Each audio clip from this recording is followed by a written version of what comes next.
हमारी माननीय मुख्यमंत्री महोदय के साथ बैठक थी और इस बैठक के लिए हम 24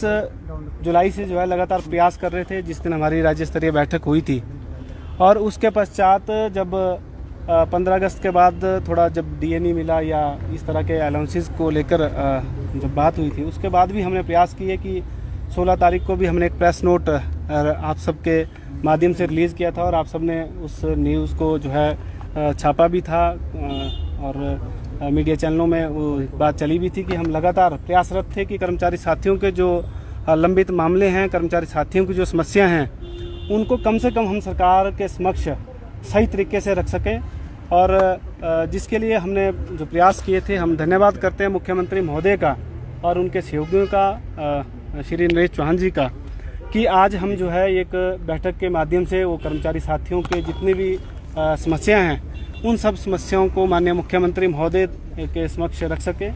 उनमें से कुछ समस्याएं जो थी उनका समाधान माननीय मुख्यमंत्री महोदय ने कर भी दिया। कुछ बातें ऐसी हैं जिसको मैं विस्तार पूर्वक आप सबके समक्ष रखूंगा और कुछ ऐसे विषय हैं जिसके लिए माननीय मुख्यमंत्री महोदय ने थोड़ा समय मांगा है। तो जैसे कि ये जो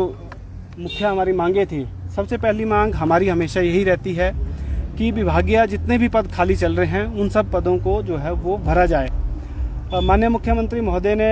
कहा है कि इस संबंध में एक तो सेक्रेटरी महोदय को आदेश करे हैं कि इस विषय में जो है वो आगे बढ़ा जाए और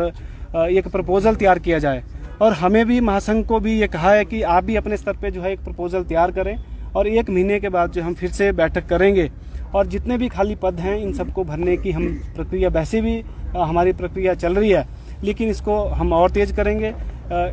इस विषय को हमने पहले नंबर पे इसलिए रखा है क्योंकि हमारे जो कर्मचारी साथी हैं, सबसे पहले तो कर्मचारी साथियों को काम का जो बोझ कर्मचारी साथियों के ऊपर है, उस बोझ को जो है वो कम करना हमारा उद्देश्य है। और उसके साथ साथ अगर ये सारे खाली पद भरते हैं तो कहीं ना कहीं हमारे जो प्रदेश के बेरोजगार युवा हमारे साथी हैं, जिनके भी लगातार हमें फ़ोन कॉल के माध्यम से, सोशल मीडिया के माध्यम से लगातार मैसेज आते हैं कि आप हमारे लिए भी कुछ कीजिए, तो ये सीधा एक तरीका था जिससे हमारे कर्मचारी भी लाभान्वित हो सकते हैं और हमारे बेरोजगार साथी भी इसमें जो है उनको भी लाभ मिलेगा। क्योंकि अगर पद भरे जाएंगे तो कहीं ना कहीं बेरोजगार साथियों को भी रोजगार मिलेगा और वो भी हमारे साथ जो है सरकारी क्षेत्र में आ सकेंगे। अगला विषय था हमारा बिजली बोर्ड और जिला परिषद और कुछ हमारे साथी ओपीएस से छूटे। हमने ओपीएस के लिए लंबा एक संघर्ष किया था और हम धन्यवाद करते हैं माननीय मुख्यमंत्री महोदय के। माननीय मुख्यमंत्री महोदय ने बिल्कुल स्पष्ट रूप से आज फिर ये बात दोहराई है और उन्होंने कहा है कि ये जो ओपीएस है इसको हम जो है, जो हमारे बिजली बोर्ड और साथी हैं इनके लिए, क्योंकि अगर 1,30,000 के लिए हम ओपीएस दे सकते हैं तो ये जो 6,000 या 6,500 लोग छूटे हैं, इसके लिए हम बिल्कुल बड़ी जल्दी जो है उनको ओपीएस देने वाले हैं, जिसके लिए हम